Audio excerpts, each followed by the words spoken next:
You're saying that it's important that child abuse survivors stand up and show that they're not prepared to be marginalised by the government's child abuse inquiry, which is descending into a yes minister farce. Justice Goddard has declared that abuse survivors lack the objectivity and therefore cannot be on the inquiry panel. And instead, she declares that some of them can sit on the consultation panel.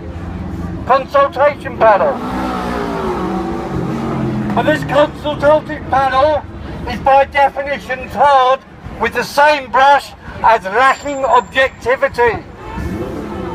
The ban on survivors being on the panel is a direct slur on those of us that have disclosed and is an attack on our objectivity and integrity.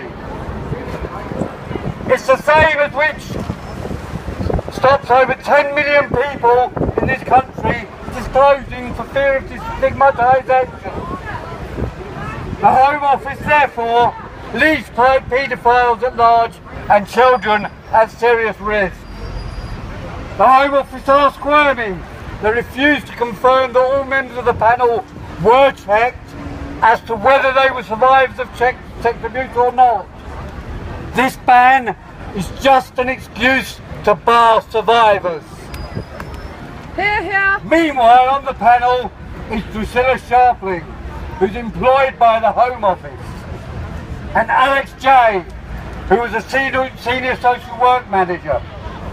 So how independent will they be? They have a clear conflict of interest, and such people will not shine a torch into the dark corners for fear they will see themselves and their friends.